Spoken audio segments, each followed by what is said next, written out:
The rain was coming down sideways, the kind of Portland rain that finds its way into your collar, no matter how tight you pull your hood.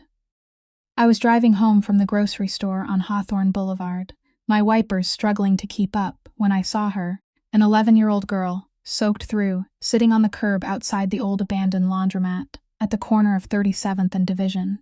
She had her arms wrapped around her knees, her head down. Her hair was plastered to her face. She wasn't moving, wasn't trying to find shelter under the awning that had collapsed years ago. I pulled over. I got out of my car without even thinking to grab my umbrella. By the time I reached her, I was just as wet as she was. I crouched down, my knees cracking. "Hey, sweetheart," I said. "Are you okay? Where are your parents?" She looked up at me with these enormous brown eyes, and I recognized her. It was Maggie, my next-door neighbor's daughter.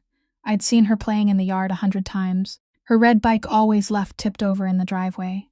"Maggie?" I said. "It's Sarah from next door. What are you doing out here?" Her lips were blue. Not pale blue, but that purplish blue color you see when someone's been in cold water too long. "My mom said to wait," she said. "She said she'd be back. How long have you been here?" She looked at her watch, a cheap pink plastic thing with a cracked face. "She dropped me off at 3:15. She had an appointment. It was almost 6:30, 3 hours. 15 minutes. 3 hours and 15 minutes. I took off my jacket and wrapped it around her. I helped her stand, her legs stiff and unsteady. I walked her to my car and I put the heat on full blast, and I asked her for her mother's phone number. She gave it to me. I called answer. I left a message. I said, "This is Sarah, your neighbor. I have Maggie. She's very cold. I'm taking her to my house." Maggie's mother, Diane, had always been a difficult woman. She was in her late 40s, 10 years older than me, and she had this way of looking at you like you'd just tracked mud into her house, even when you were standing on the sidewalk. She didn't like me. I knew that. She didn't like anyone. She kept her blinds closed all day, and her lawn was the only one on the block that was always overgrown. I'd made casseroles when she first moved in 4 years ago. I'd offered to watch Maggie when she was sick. She'd never taken me up on it. I sat with Maggie in my living room. I gave her hot chocolate and a blanket, and she shivered even with the blanket wrapped around her. She was so small. Smaller than I'd realized. Her arms were thin, too thin, and there was a bruise on her wrist that looked like it had been there a while, faded yellow and green at the edges. She told me her mom had driven her to the laundromat, said she had an appointment nearby, told her to wait. She said the laundromat would be open, and I could go inside. Maggie said, but it wasn't open. The door was locked. "Did you try to go somewhere else?" She shook her head. "Mom said to stay right here, that she'd be back. She told me if I moved, she wouldn't know where to find me, and she'd stayed 3 hours in the rain. Because her mother told her to." Deanne finally called me back at 7:15. "Where is she?" she said. "No hello, no thank you, just those 3 words, sharp and clipped. She's here with me," I said. "She's safe, she's warm." "But Diane," she was sitting on a curb in the rain for over 3 hours. "She's 11 years old." I said I'd be back. I got held up. "Where were you?" "That's none of your business." She was angry. Not scared, not grateful, angry. Angry that I'd taken her daughter. Angry that I'd questioned her. In the background I could hear something, a man's voice, low and insistent. I looked at Maggie, who was still holding her hot chocolate with both hands like it was the only warm thing in the world. "Diane," I said. "I'm not trying to make trouble, I'm just concerned." "I'll be there in 20 minutes, she said, and hung up. I sat down across from Maggie. "Has your mom ever asked you to wait somewhere like that before?" I said. She looked at me, and then she looked away. "Maggie? Has she?" She didn't say anything, but she didn't have to. There was something in the way she held her shoulders, the way she curled into the corner of the couch, that told me everything I needed to know. What kind of mother leaves her child in the rain for hours? What kind of mother gets angry when her child is rescued? And who was that man on the phone? Before I tell you what happened next, I'm Sarah, and you're watching Beyond Truth Revealed. If family drama, hidden secrets, and true-to-life stories are your thing, hit subscribe and join our growing community. Now, here's what happened. Diane showed up at my door at exactly 7:38. I know the time because I looked at my watch when I opened it. She was dry. Her hair was perfectly done. She was wearing a cream-colored blouse and slacks that looked expensive, and she smelled like perfume and something else. Something floral and sharp, like the cleaning products they use in hotels. Maggie had started to fall asleep on my couch. She was curled up in that blanket, her face half buried in the pillow, and she looked like a child who hadn't slept properly in a very long time. Diane didn't look at her. She looked at me. "Thank you for watching her," she said. She said it like it hurt her to say it, like she was swallowing something bitter. "She needs to eat," I said. "I made soup. She hasn't had dinner. I'll feed her at home." She was shaking, Diane. She was sitting on a curb for 3 hours. She stepped past me into the house. She didn't ask permission. She walked straight to the couch and she stood over Maggie, and she said her name in this flat, quiet voice. "Maggie, get up. We're leaving." Maggie opened her eyes. There was a moment where she looked at her mother, and I saw something in her face. Not fear. Something else. Something like resignation. Like she'd known this was coming. She got up without a word. She left the blanket on the couch. She walked toward the door, and she didn't look back. I followed them out onto the porch. The rain had stopped, but the air was heavy and damp, and the streetlights were reflecting off the wet pavement in long orange streaks. "Diane," I said, "I'm not going to pretend I understand what happened today, but I need you to know that if something like this happens again, I'll have to call someone." She turned around and looked at me.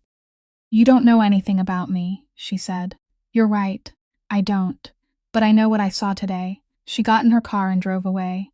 I stood there on the porch for a long time. The street was quiet. My neighbor on the other side, an old man named Frank, who'd lived on this block for 40 years, was sitting on his porch smoking a pipe. He waved at me. I waved back. I didn't go inside. I thought about Maggie's face when she saw her mother. That resignation. That quiet acceptance. I thought about the bruise on her wrist. Faded yellow and green at the edges like it had been there for weeks, not days. I thought about that man's voice on the phone. I went back inside and I closed the door, and I didn't sleep that night. I just sat in my kitchen with a cup of coffee that went cold, and I thought about what it meant to be a child who knew that waiting in the rain for 3 hours was just part of the routine. I called my sister the next morning. She lives in Seattle, works as a social worker. I told her what happened. "Sarah," she said, "you need to call CPS. You need to do it today." "I don't have proof of anything. I saw her sitting in the rain. That's all I saw." "You saw enough. What if I'm wrong? What if she just had a bad day? What if I make everything worse for that little girl?" "Sarah, listen to me. You're a copy editor. You spend your life looking for things that don't line up. You see inconsistencies. And you just told me that nothing about this lines up. Trust what you saw." I took a long breath. "Okay," I said. "Okay, but I didn't call. Not that day. I told myself I needed more information. I told myself I needed to be sure. What I really needed was to understand what I'd stumbled into. I didn't have to wait long. 3 days after I found Maggie on the curb, I got a call at work. I'm a copy editor for a small publishing house downtown. The kind of place where you can smell the paper and dust the moment you walk in. My desk looks out onto 10th Avenue, and I spend my days catching typos and arguing over commas. It's not glamorous. But it's quiet, and I like quiet. When I answered the phone, it was Diane. "Sarah," she said, "I need you to come over." There was something different about her voice. Softer, tense. "Why?" "Just come over, please." I looked at my watch. It was 2:45. I told my boss I had a family emergency, and I left. I walked to Diane's house. It was only 3 doors down. I'd made that walk 100 times, to get my mail or walk my dog, and I'd always looked the other way when I passed her house. The front door was open. I knocked on the frame. "Diane? Come in." The house smelled like bleach, the kind of smell that sticks in your throat. Every surface was clean, too clean. The coffee table was wiped down, the cushions were fluffed, the blinds were pulled all the way up, like she wanted the whole world to see inside. Deanne was sitting on the couch. She was wearing sweatpants and a t-shirt. Her hair was pulled back in a messy ponytail. She looked smaller than I'd ever seen her. "Thank you for coming," she said. "Where's Maggie?" "She's at school." I sat down across from her. I didn't know what to say. "I need to tell you something," she said, "and I need you to not judge me." I didn't promise her anything. I just waited. She took a breath, and then she told me the man on the phone was her ex-husband, Maggie's father. He'd left when Maggie was 3. He'd been in and out of prison for years. Fraud, theft, small-time stuff. He'd come back into Diane's life a few months ago, and he'd been staying with them. "The day I left Maggie at the laundromat," she said, "I was meeting him. He wanted money. He said he had an attorney, said he was going to file for custody. I told him I wouldn't give him a dime, and she stopped. He what, Diane? He said he'd take her. Not in court, just take her. He said he knew where she went to school, knew her schedule. He'd been watching her. I sat there, my hands folded in my lap. Did you go to the police? I can't. He has things on me. Things I did when I was younger. Stupid things. He'll use them. He'll tell everyone. Like what? She looked away. I was a different person, she said. I didn't have Maggie back then. I did things I'm not proud of. I thought about the clean house. The bleach smell. The way she'd straightened everything up, put everything in its place, like she was trying to control the only things she could.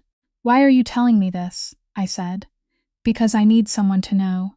In case something happens. In case he does something. Diane, you have to go to the police. If he's threatening to take her. I can't. She said it so sharply that I stopped talking. Just tell me you'll keep an eye out, she said. That's all I'm asking. I didn't answer. I didn't know what to say. I left her house and I walked home. On my way, I passed Frank on his porch. He was reading the paper, and he looked up at me and he said, "Everything okay?" "I don't know," I said. He folded his paper and took off his reading glasses. "Sarah," he said, "I've lived on this block for 40 years. I've watched a lot of people come and go, and I've been watching that house next to you for a while." "What do you mean?"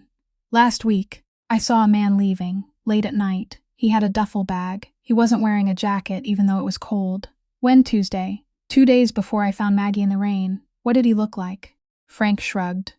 "Hard to say. Big guy, broad shoulders. He walked with a limp."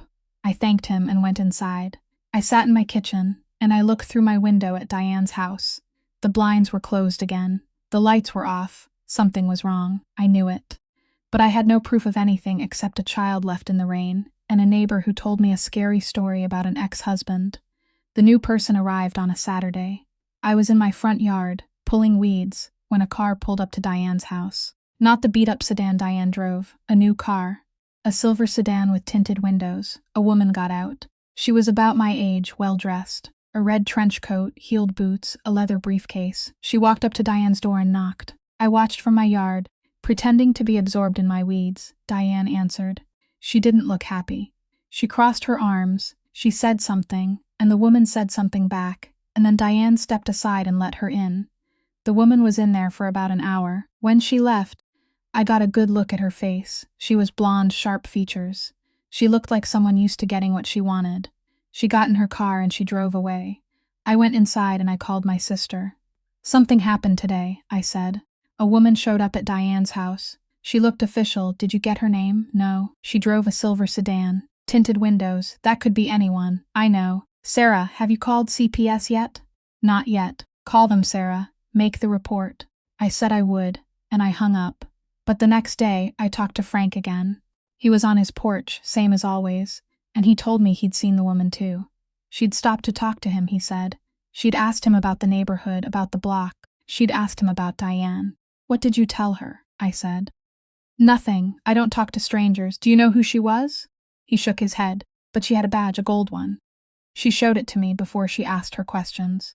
A gold badge. I went home and I looked it up. A gold badge could be anything. Private investigator, court-appointed official, even a scam artist. But the way she carried herself, the way she walked up to Diane's door like she owned the place, I knew she wasn't a scam artist. She was someone with authority. I called my sister again. "Sarah, I looked it up," she said. "Diane's ex-husband. His name is Randall Vance. He's got a record. Fraud, theft, and 2 counts of identity theft. He got out of prison 6 months ago. And he didn't come back to town to see Diane. He came back because he wants custody of Maggie." "Custody?" "He's a criminal. It doesn't matter. Family court is unpredictable. If he's got a lawyer, and if Diane's got a history." "What kind of history?" "Felony convictions. She had 3, all from before Maggie was born. Drugs. Small-time stuff. They were expunged, but he knows about them. He could use them." I sat down in my kitchen chair. "Who's the woman?" I said. "I don't know, but if she's a court-appointed investigator, she's there to evaluate Diane. And if she's a PI hired by Randall, she's there to find dirt." I thought about the clean house, the bleach smell. The way Diane had told me her story, piece by piece, like she was feeding me what she wanted me to know. I didn't trust her. But I also knew that her ex-husband was a criminal who'd been in and out of prison for years. The phone rang. It was Diane. "Sarah," she said. "We need to talk." "About what?" She hesitated. About Maggie, she said. About what happened in the rain and about the woman who came to my house today. What was she? She's a social worker, court-appointed. She's assigned to my case. What case? There was a long pause. The custody case, she said. Randall is taking me to court. He wants Maggie, and he's using what happened in the rain as proof that I can't take care of her. What do you mean? Randall says I left her in the rain on purpose. He's saying I abandoned her. I sat there, the phone pressed to my ear. Why would he know about that? I said. Because he was watching, Sarah, she said. He was watching the whole time. I didn't sleep that night. I lay in bed with the window cracked open, listening to the rain start up again, and I replayed Diane's words over and over. He was watching the whole time. That meant Randall had been there. That afternoon, when I pulled over and found Maggie shivering on the curb, he'd seen me. He'd seen me take her to my car. He'd seen me drive away with his daughter, and now he was using it. I got up at 4:00 a.m. and I made coffee, and I sat at my kitchen table with my laptop open. I'm a copy editor. I spend my days looking for inconsistencies, for words that don't belong, for sentences that don't track. I started doing the same thing with Diane's story. She said Randall had come back to town months ago. She said he was staying with them. She said he threatened to take Maggie. But she also said she met him the day she left Maggie in the rain. She told me she was meeting him for money. Which was it? Had he been living with them, or had she met him that day? I wrote down the timeline on a yellow legal pad. Randall gets out of prison 6 months ago. He comes back to Portland. Diane says he's been staying with them. Diane says he wanted money, threatened custody. The day of the rain, she says she met him. She leaves Maggie on the curb for 3 hours. Randall was watching. Now a social worker is involved. Something didn't track. If Randall had been living with them, why would Diane need to meet him somewhere? And if he was threatening to take Maggie, why would she leave Maggie alone, in a public place where anyone could find her? Unless she wanted someone to find her. I pushed the thought away. I didn't want to believe it. I didn't want to believe that a mother would use her own child as a pawn. But I also didn't want to believe a mother would leave her child in the rain for 3 hours. And I'd already seen that. I called my sister at 6 a.m. She answered on the second ring. Sarah.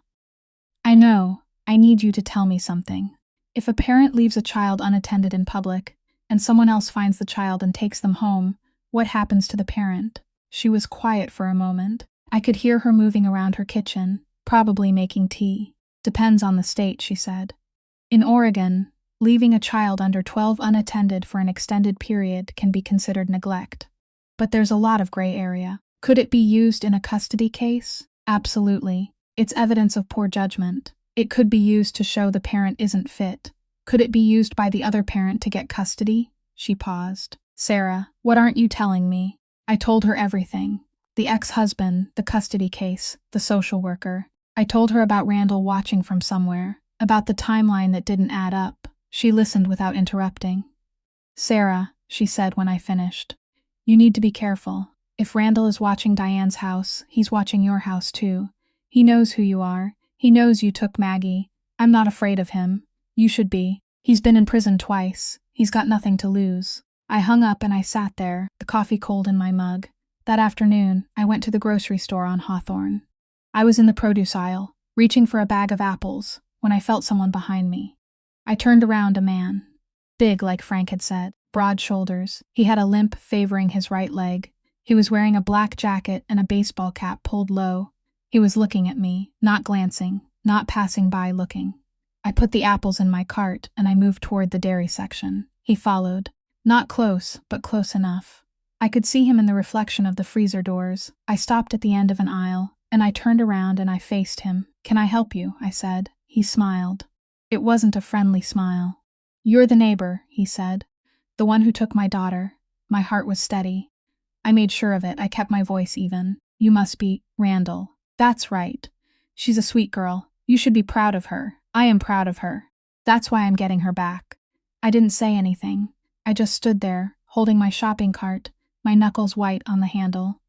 Here's what's going to happen, he said. You're going to stay out of this. You're not going to talk to Diane. You're not going to talk to that social worker. And you're definitely not going to tell anyone you saw me here. Or what? He stepped closer. I could smell cigarettes and cheap cologne. Or I'll make things difficult for you, he said. I know where you work. I know your routine. I know you walk your dog at 6 a.m. every morning on that same block. I felt a cold knot form in my stomach. I'm not threatening you, he said. I'm just letting you know that I pay attention. That's all. He turned and limped away, down the aisle, past the frozen foods, out the automatic doors. I stood there for a long time. A woman pushing a cart with a toddler in the seat asked me if I was okay. I said I was fine. I paid for my groceries and I drove home. I didn't go inside. I sat in my car in the driveway and I looked at Diane's house, and I thought about what Randall had said. I know your routine, he'd been watching me too. And then I realized something else. If Randall knew Diane had left Maggie in the rain, and if he was using that to get custody, then he must have been there that day. He must have seen me drive up. He must have seen me take Maggie, which meant he'd let his own daughter sit in the rain for over 3 hours. He'd watched her shiver. He'd watched her wait. And he'd done nothing, because he needed that evidence. He needed that proof of Diane's neglect. I got out of the car and I walked to my front door. On the porch there was an envelope. No stamp, no address. Just my name, written in block letters. I opened it. Inside was a photograph. It was taken from across the street. In it, I was crouching next to Maggie on the curb, my jacket coming off my shoulders, the rain coming down all around us. And on the back, in the same block letters, "You should have left her there." I kept the photograph in my desk drawer. I didn't show it to anyone. Not my sister, not Frank, not the police. I told myself I was being smart, that I needed to understand what I was dealing with before I made a move. But the truth was simpler. I was scared. For 3 days. I followed my routine exactly. I walked my dog at 6 a.m. I drove to work on the same route. I parked in the same spot. I wanted Randall to see that I wasn't hiding. I wanted him to wonder why I wasn't running. But I was watching too. I started keeping a notebook, small things. The time Randall's silver sedan passed my house. Always slow, always deliberate. The days Diane's lights stayed off until late. The nights I heard a car engine idling outside. The headlights cutting through my blinds. And then, on Thursday, I saw something that changed everything. I was coming home from work, later than usual. The sun was just setting, that gray Portland twilight that lasts for hours. As I turned onto my street, I saw a woman standing on Diane's porch, not the social worker, someone else. Older, with gray hair pulled back in a bun, carrying a canvas tote bag. She was knocking. Diane wasn't answering. I pulled into my driveway and I got out. The woman turned to look at me. "Excuse me," she said. "Do you know if Diane is home?" "She might be at work," I said. "Can I help you with something?" She walked over to me. Her shoes were sensible, the kind nurses wear. Her face was kind but tired. "I'm Margaret," she said. "I'm Maggie's grandmother, Diane's mother. I didn't know Diane had a mother, she'd never mentioned one." "I'm Sarah," I said. "I live next door." She looked at me closely. "You're the one who found Maggie in the rain?" "Yes." "Thank you," she said. "I heard what you did. I wanted to thank you in person. I invited her inside, I made tea, and we sat in my living room, and she told me things Diane hadn't told me." "I've been trying to get involved for years," Margaret said. "Diane pushed me away when she got pregnant. She said she didn't need my help. She said she could do it alone, and for a while she did. She got clean. She got a job. She raised Maggie on her own. But then Randall came back." She nodded. "He found her about a year ago. Started calling, showing up at her work. He wanted money, but he also wanted something else. He wanted to hurt her. He's never forgiven her for leaving him." "Leaving him?" Margaret looked at me, surprised. "She didn't tell you. Tell me what?" "Diane left Randall when Maggie was 2. He was abusive. He broke her arm once, and she finally walked out. She got a restraining order, changed her name back to her maiden name. That's why Maggie's last name is Brown, not Vance." I sat back in my chair. "So Randall didn't leave her. She left him, yes. And he's been trying to get back at her ever since. The custody case is his way of punishing her. He doesn't want Maggie. He wants to take her away." "Then why was Diane meeting him the day she left Maggie in the rain?" Margaret set down her teacup. "She wasn't meeting him. That was a lie. She told me the truth later. She was at a job interview, a real one, not the part-time work she's been doing. She was desperate to get a better job, so she could afford a lawyer to fight Randall." "Then why did she tell me she was meeting him?" "Because she didn't want you to know about the interview. She was ashamed. She thought if you knew she was trying to get a job, you'd think she was abandoning Maggie. She panicked. I thought about Diane's clean house, the bleach smell, the way she'd told me that story piece by piece. She'd been hiding the truth because she was embarrassed, but there was something else Margaret had said. She lied to me, I said. She told me Randall was staying with them. He was, for a few weeks. He showed up at her door, and she couldn't get rid of him. He was sleeping on her couch, threatening her, following her to work. She finally got a restraining order 2 weeks ago. That's why he's trying to use the custody case against her. 2 weeks ago. That meant Randall was already planning his move before Diane left Maggie in the rain. He'd been watching, waiting for an opportunity, and Diane had given him one. I pulled out the photograph from my drawer. I showed it to Margaret. He left this on my porch, I said. He was there that day. He watched his own daughter shiver for 3 hours. Margaret looked at the photograph. Her hands were shaking. He's done worse, she said quietly. He broke into Diane's house last month. He took Maggie's school records, her medical records. He's building a case against her. He's trying to make her look like an unfit mother. Does he have anything real? She hesitated. Diane has a past. I told you she got clean. But before that, she made mistakes. She left Maggie with strangers sometimes. She missed appointments. She was sick. That's all true. But it was years ago. She's been a good mother for a long time. I looked at the photograph again. Randall had been standing across the street, watching, his camera ready. He hadn't helped his daughter. He hadn't called anyone. He'd just waited, and taken the picture. That wasn't a father who wanted his child back. That was a man who wanted to destroy someone. I made a decision. I'm going to help Diane, I said. I'm going to testify. I'm going to tell the court what I saw that day, and I'm going to tell them about Randall. Margaret looked at me with something like hope. Thank you, she said. But you need to be careful. He knows you have that photograph. He knows you're a threat. I know. He's unpredictable. He's got nothing to lose. I walked her to the door. The street was dark now, the streetlights buzzing faintly. I stood on my porch and I looked at Diane's house. A light was on in the kitchen. I could see movement through the blinds. I went inside and I called my sister. I'm going to testify, I said. I need to know what to expect. She told me about family court, about the social worker's report, about the guardian ad litem, about how testimonies are weighed.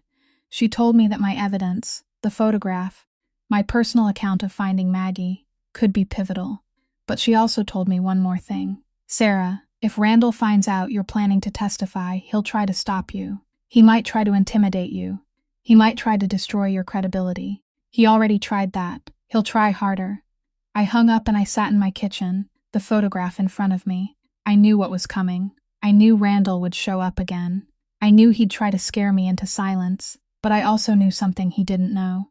I had the photograph, I had Margaret's testimony, and I had a timeline that didn't match his story. He'd been watching that day. He'd taken the picture. He'd let his daughter freeze. And I was going to make sure the court knew exactly what kind of man he was. The question was, how far would he go to stop me? The hearing was set for a Tuesday morning in Multnomah County Family Court. I'd taken the day off work. I'd told my boss I had a personal matter, and she didn't ask questions. She just nodded and said she hoped everything was okay. It wasn't. But I appreciated the kindness. I arrived at the courthouse on Southwest 4th Avenue at 8:15. The building was old, limestone and concrete, the kind of place that smells like floor wax and old paper. I went through security, put my bag through the X-ray, and walked up to the 3rd floor. Diane was already there. She was sitting on a bench outside the courtroom, wearing a navy blue blazer and pressed slacks. Her hair was neat, her makeup minimal. She looked like she'd been up all night. Maggie was with her. She was wearing a clean dress and her hair was brushed, but she looked small and pale, her eyes fixed on the floor. I sat down next to Diane. Are you okay? I said. She shook her head. I don't know how this is going to go. Randall's lawyer is good. He's been doing this for years. Who's the social worker? Her name is Patricia. She's the one who came to my house. She's already filed her report. I don't know what it says. I reached over and put my hand on hers. You're not alone, I said. She looked at me, and for the first time I saw something other than fear in her eyes. Relief. The courtroom doors opened. A bailiff called us in. The room was small, with wooden benches and high ceilings. The judge was a woman in her 60s with silver hair and reading glasses perched on her nose. She had a calm, deliberate way of speaking that made you feel like she was listening to every word. Randall was already at the table on the left. He was wearing a suit that didn't quite fit him. The The sleeves too long, the shoulders too wide. He had a lawyer next to him, a thin man with a sharp face and an expensive watch. Deanna and I sat at the table on the right. Her lawyer was a young woman named Elena, sharp and efficient. Maggie was led to a small room next to the courtroom. She'd be interviewed separately, in private. I caught her eye as she walked past, and she gave me the tiniest nod. The judge began. She read the case number, the names, the nature of the proceedings. Elena spoke first.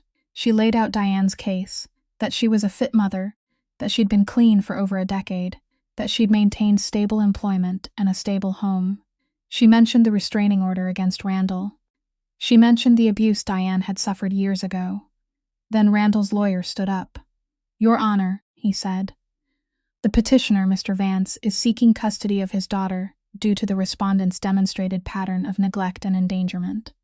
We have evidence that on September 14th, the respondent left the minor child unattended in inclement weather for over 3 hours. The child was found by a neighbor, hypothermic and distressed." He paused. "We also have documentation of the respondent's history of drug use, her prior felony convictions, and her inability to provide a stable environment for the child. Mr. Vance is gainfully employed, has a stable residence, and is prepared to offer the child a safe and supportive home." I felt Diane stiffen beside me. Elena stood up. "Your Honor, the respondent acknowledges the incident on September 14th. However, we will demonstrate that this was an isolated lapse in judgment, not a pattern of neglect. Furthermore, we will show that the petitioner, Mr. Vance, has a history of domestic violence, criminal activity, and manipulation. He is not a fit parent." The judge looked at the lawyers. "I'd like to hear from the witness called by the respondent, the neighbor, Sarah." I stood up. My legs felt steady. I walked to the witness stand and I sat down, and I put my hand on the Bible and I swore to tell the truth. Elena asked me questions. I told them what I saw that day. The rain, the curb, the little girl shivering. I told them how long she'd been there. I told them I took her home, warmed her up, and called Diane. "Did the respondent seem concerned when you spoke to her?" Elena asked. "She was angry," I said. "Not scared, not grateful. Angry that I'd taken Maggie." "And did you later have a conversation with the respondent about that day?" "Yes. She told me she'd been meeting her ex-husband. But later I learned that wasn't true. She'd actually been at a job interview." "Did she tell you why she lied?" "She was ashamed. She was trying to get a better job to afford a lawyer. She didn't want anyone to think she was abandoning her daughter." The judge wrote something down. Then Randall's lawyer stood up. "Miss Sarah," he said, "you admit that you found the child in the rain. You admit that the respondent left her there for 3 hours. Is that correct?" "Yes." "And you're a copy editor, is that right?" "You work for a publishing house." "Yes." "So you're not a child welfare expert. You're not a social worker. You're not trained to evaluate parenting fitness." "I'm a neighbor who saw something wrong." "And you admit that the respondent has a history of drug use and felony convictions?" "I've been told that, yes. But I also know she's been clean for over a decade," he smiled. It was the same smile Randall had given me in the grocery store. "Your Honor," he said, "this witness has personal bias against Mr. Vance. She has admitted to feeling protective of the child. Her testimony is not objective." Elena stood up. "Your Honor, the witness is a neighbor who rendered aid to a child in distress. Her observations are factual, and I'd like to enter into evidence a photograph that Miss Sarah received." She handed the photograph to the judge. "This photograph was left on Miss Sarah's porch by Mr. Vance," Elena said. "It shows Miss Sarah crouching next to the child on September 14th. It was taken from across the street, which means Mr. Vance was present at the scene, watching his daughter, while she sat in the rain for over 3 hours. He did nothing. He took a photograph instead." The courtroom went quiet. Randall's lawyer stood up. "Your Honor, there's no proof that Mr. Vance took that photograph. The handwriting on the back matches Mr. Vance's signature on his intake forms from his previous incarceration," Elena said. "We have a forensic document examiner who can testify to that." I looked at Randall. His face had gone pale. He hadn't expected that. The judge turned to him. "Mr. Vance," she said, "did you take this photograph?" He didn't answer. "I asked you a question." He looked at his lawyer, who whispered something in his ear. "I was there," he said finally, "but I was just watching. I wanted to see what she'd do." "You wanted to see what she'd do? You let your daughter sit in the rain for 3 hours. You let her get hypothermic, and you took a picture. I needed evidence. Evidence of what? Of neglect. Of Diane being a bad mother. The judge leaned forward. Mr. Vance, she said, you are not a parent, you are a predator. You used your own child as a weapon. You manipulated a situation to make the mother look bad, and you endangered your daughter in the process. That is not love, that is control. Randall's lawyer stood up again, but the judge held up her hand. I've heard enough. I'm going to recess for 30 minutes. When I return, I will issue my decision. The courtroom emptied. Diane and I walked out into the hallway. She was shaking. What's going to happen, she said. I didn't know. But I knew one thing, I'd told the truth. And Randall had been exposed. The question now was, would it be enough? The courtroom reconvened at 10:47. I remember the exact time because I looked at the clock above the judge's head, and I thought about how much could change in a single hour. We all sat back down. Randall looked different now, less confident, his shoulders hunched, his jaw tight. His lawyer was whispering to him, but he wasn't listening. He was staring at the photograph the judge had set aside on her desk. Diane was gripping the edge of the table. Her knuckles were white. The judge took a long breath. I've reviewed the evidence, she said. I've read the social worker's report. I've spoken with the minor child privately, and I've considered the testimony of all parties. She looked at Randall. Mr. Vance, you have a documented history of domestic violence, fraud, and theft. You were incarcerated for 2 separate felonies. You have no stable employment history, no stable residence, and no demonstrated ability to provide for a child's physical or emotional needs. She picked up the photograph. You took this photograph. You were present while your 11-year-old daughter sat alone in the rain for over 3 hours. You took no action to help her. You did not call her mother. You did not call the police. You took a photograph, and you used it as evidence in a custody case. She set the photograph down. Your behavior was not the behavior of a concerned parent. It was the behavior of someone who would sacrifice their own child for personal revenge. I find you unfit for custody. Randall opened his mouth. His lawyer put a hand on his arm. I am denying your petition for custody, the judge continued. Furthermore, I am granting the respondent's request for a permanent restraining order. You are not to have contact with Diane Brown or with Margaret Brown. You are not to come within 500 feet of their residence, their workplace, or their child's school. I saw Randall's face go red. His hands were shaking. Your visitation rights, the judge said, are suspended indefinitely pending a psychological evaluation. If you complete the evaluation and the court determines that you pose no threat, we will revisit supervised visitation at a later date. She turned to Diane. Ms. Brown, she said, I have concerns. You made a serious error in judgment on September 14th. You left your daughter unattended in unsafe conditions. That cannot happen again. I am ordering you to complete a parenting course and to submit to random home visits for the next 6 months. I am also requiring that you maintain stable employment and continue your sobriety. Diane nodded. Her eyes were wet. If you fail to meet these conditions, the judge said, the court will reconsider custody. Do you understand? Yes, Your Honor. The judge stood up. This case is adjourned. I sat there for a moment, the weight of everything settling over me. Randall was being led out by a bailiff. He was muttering something under his breath, something I couldn't hear, but I saw his lawyer's face. He wasn't going to make this easy. Diane turned to me. She was crying. Thank you, she said. I didn't say anything. I just put my hand on her shoulder. The days that followed were strange, quiet in a way that felt earned. I went back to work the next day. My boss asked me how my personal matter had gone. I said it went well. I didn't tell her any more than that. I walked my dog at 6:00 a.m. The street was dark, but the air was clean and cold, and I saw Frank on his porch reading his paper like always. Everything okay, he said. Yeah, I said. Everything's okay. He nodded and went back to his paper. I didn't see Randall's silver sedan again. I didn't see his face in the grocery store or on the street. The restraining order was in place, and for now, that was enough. Maggie came to see me on a Saturday. She knocked on my door, and when I opened it, she was holding a small potted plant, a succulent, the kind you can't kill even if you forget to water it. Thank you, she said, for helping me. I crouched down so I was at her level. You don't have to thank me, I said. You did the right thing. You told the judge the truth. She nodded. I told her everything. About the rain, about my dad, about what he did. What did you tell her?